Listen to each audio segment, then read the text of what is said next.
Hello everyone, welcome to another Gran Turismo 7 race review / opinion piece video from this week's Daily Race C at Suzuka in the Group 3 machinery. Now, unless you've been under the proverbial rock and not following anything to do with Gran Turismo's sport mode this week, you will be very well aware that this week's Daily Race C has a rather significant change to the norm, in the fact that it's actually just over 40 minutes in length, 20 laps around Suzuka. This is quite a big change from the normal format of a Daily Race C, which would normally come in at around about 18 minutes. It can be down as little as 16 minutes sometimes. On the odd occasion it goes up over the 20-minute mark. But for about the last 5 years, including Gran Turismo Sport, Daily Race C has essentially always been within those parameters of about 16 to 20 minutes. So, when this race went live at 6:30 on the Monday morning, a lot of people's initial reaction was that it was a mistake. Now, there was good reason for thinking this. In the past, around about 6 months ago, we got a race around Le Mans in the Group C machinery that initially started off as a 12-lap race.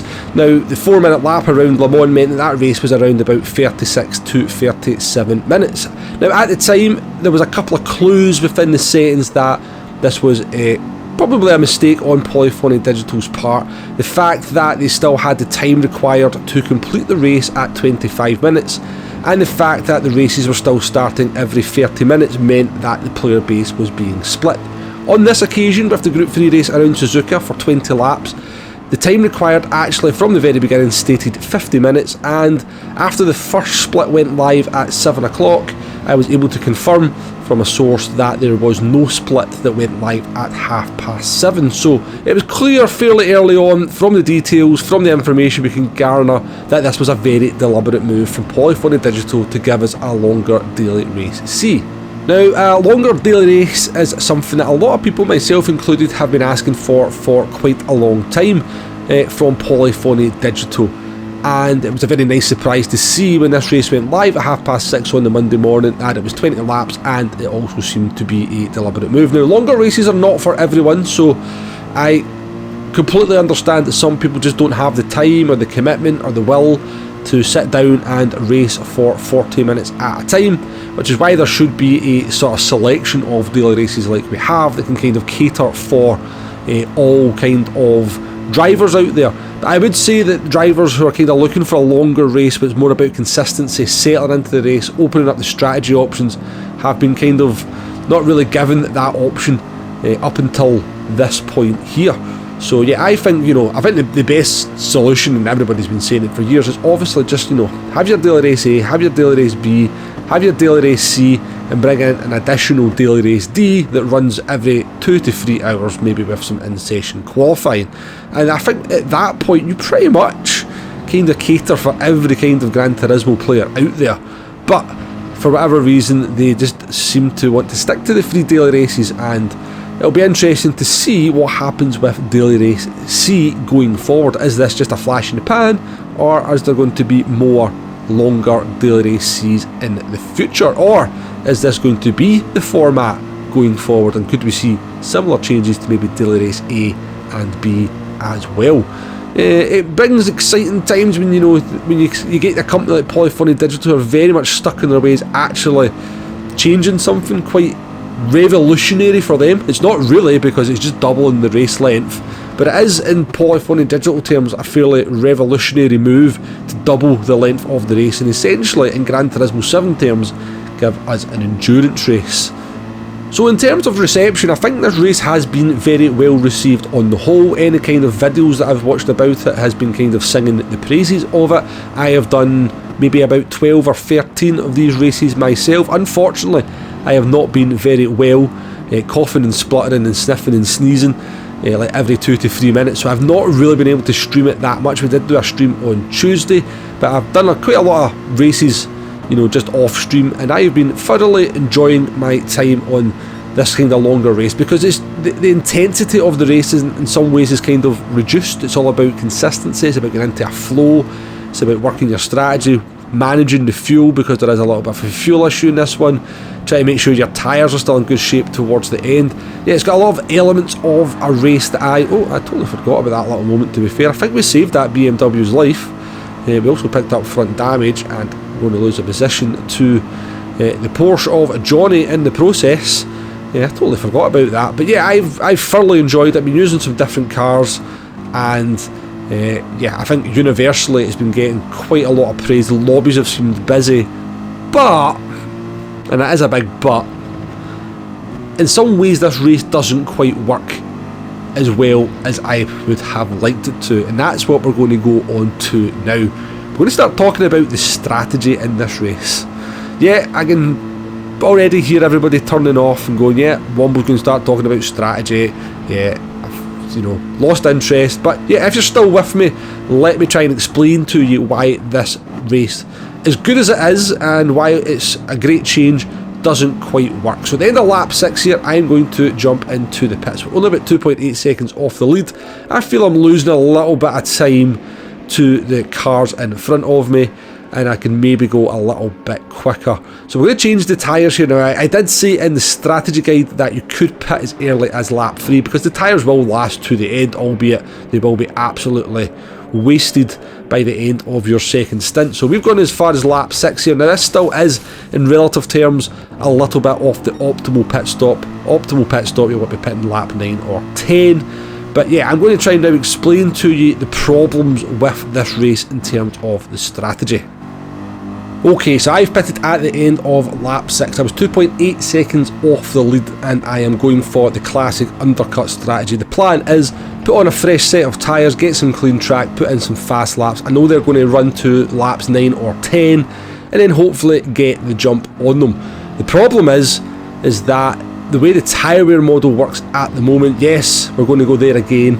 I can just hear people switching off already, but it's definitely something that needs to be talked about. The way the tyre wear model works in Gran Turismo 7 at the moment is that even though I pitted with tyres that were about 30% worn, and I have to assume that my direct competitors are on tyres that are around about 30% worn at this point in the race, maybe 25%, I gain almost nothing from the fresh tyres over those worn tyres.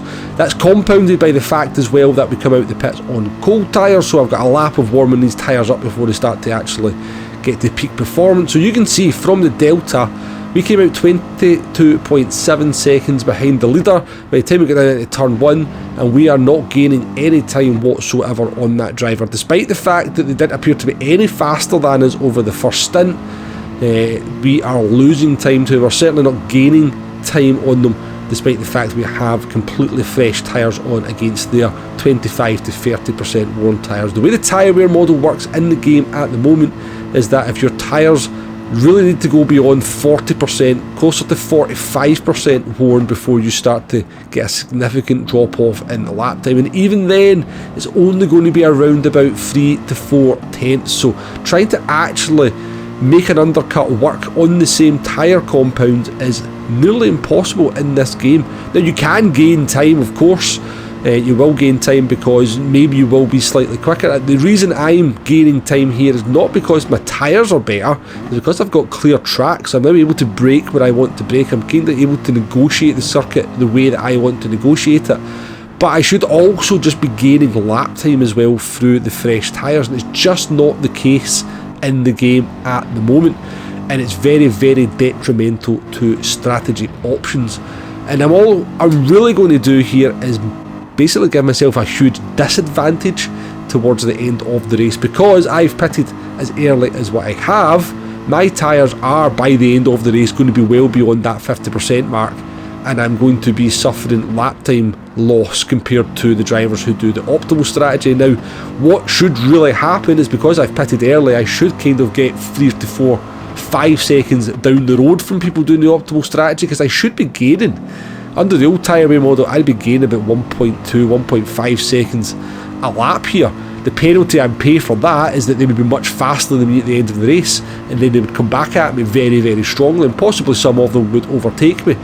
But the way it works now, I'm probably going to gain minimal time over the drivers who go on all the way to lap 9 or 10, and then pretty much status quo is pretty much the way the race goes after that. So we're going to jump forward here to the end of the pit stop sequence. We've got the last of the drivers coming into the pits now. They're doing the optimal strategy, or one of the optimal ways of doing it. I'd say lap 9 would maybe be slightly better, because you get the cold tyres and the second stint, lower fuel, the tyres will last that a little bit longer. But as we come to the end of the pit stop sequence, you can see we have, well, I think we pitted from P6 and we are now in P5. The only driver we've managed to jump has been the Porsche. We've actually lost a little bit of time. We had a little bit of an incident with the driver in front of us, so we kind of did a 202.4. So it'd probably be 2 seconds further up the road there. We'd probably have a jump to the Italian driver as well. In fact, we did jump the Italian driver. We had a little bit of an incident with that driver, which cost us a bit of time, but you can see the value of the undercut just wasn't there. I should be 2 seconds further up the road, but that would make me, 2.1 seconds off the leader, and I pitted from 2.8 seconds behind. So hopefully that just kind of demonstrates to you that the undercut value just isn't there at the moment, and all I'm really kind of doing is giving myself a disadvantage towards the end of the race, because these guys are not going to run their tyres below 50% now because they're doing the optimal strategy, so I can't gain on them, and I'm going to come under pressure from the driver behind. But again, you're going to see that the driver behind, even though they've got better tyres and fresher tyres, they don't gain that advantage. They don't actually get a lap time or a tyre advantage over me until my tyres hit the 50% mark. So let's jump forward and see where that happens. So we're going to jump forward here to lap 15. Now if we look at the lap times on the right hand side, you can see that our lap times have pretty much remained stable for the last few laps, getting into the 59s, dropping into a 2-minute 2 there, but you can see the tyres, I would say the front right now is below 50%, and this is where I'm now going to start to suffer with a little bit of tyre degradation. Now these tyres are definitely going to be a little bit slower. Now you've got to remember, the driver behind us also pitted quite early as well, so the Porsche behind us is definitely not on the best of tyres. So even though they do have a tyre advantage, and in this circumstance they're definitely going to have a front tyre advantage because the Porsche will wear its front tyres out less, we are still going to be very, very difficult to overtake, because both of us actually went for a kind of early pit stop. Now we are 6.4 seconds behind the leader now, so we have dropped off by a couple of seconds over the course of the last sort of 6-7 laps. That's just down to the fact that this Mercedes is not quite as fast as the 2020 Mercedes, but their tyre advantage will now starting to be showing just a little bit. And you know, you can just see the sums. We pitted about 4 laps early, and our tyres are starting to struggle around about 4 laps before the end of the race. But yeah, I'm going to just jump forward right to the end now, because the Porsche doesn't manage to overtake us, but you will see how much that gap now increases, because remember, we are in the phase now where our tyres are losing time compared to the drivers in front. Before we do that though, we do actually manage to move up into P4, because Spongy has had a little bit of a spin there, either on his own accord or possibly helped around by somebody. But let's jump forward to the end of the race. So coming down to 130R for the last time, you can see our front tyres are absolute toast at this point, but we've managed to hold on to P4. Lap times have started to drop off into the late 2 minutes as well, even into the 201s. I think we're also having to do a little bit of fuel saving, so everything was against us. But the Porsche of Johnny behind us, very, very compliant, didn't go for any silly moves, and it's a P4 that we hold on to, which is not too bad, I would say, in the wrong Mercedes. Now, I have very much enjoyed this race. Every race I've done, I have thoroughly enjoyed it, but I would always want to kind of put out like constructive criticism there for the race. Now, I do think the tyre wear model kind of doesn't ruin this race, but I just could imagine this race with the old tyre wear model, soft and medium tyres. It would be sensational, honestly. The strategy options, people doing different things, the battles as the different tyres crossed over with each other would just be on another level compared to what we've got here. Also throw in some random time of day. I don't know if PD have a way of doing that, but yeah, sometimes this race was at night time, the morning, the evening, cloudy, overcast, different wind directions affecting the slipstream, the fuel consumption, the tyre wear. Again, we just take this race to another level. But this is a very, very positive step for me. I know it's not for everyone, these longer races. I think it should be an addition on top of what we've already got rather than a direct replacement, but hopefully they're going to do some more of these longer daily races. My prediction is going to be a 25 lap race around the Red Bull Ring, by the way, in the Group 4 cars if you're watching this on Sunday. Let's see if I'm right when it comes Monday morning. But yeah, I'm very happy with this race. I'm really enjoying it. But as ever, there's always room for improvement. Anyway, let me know what you think about this race in the comments below. Thank you very much for watching, and I'll catch you in the next one. Goodbye now.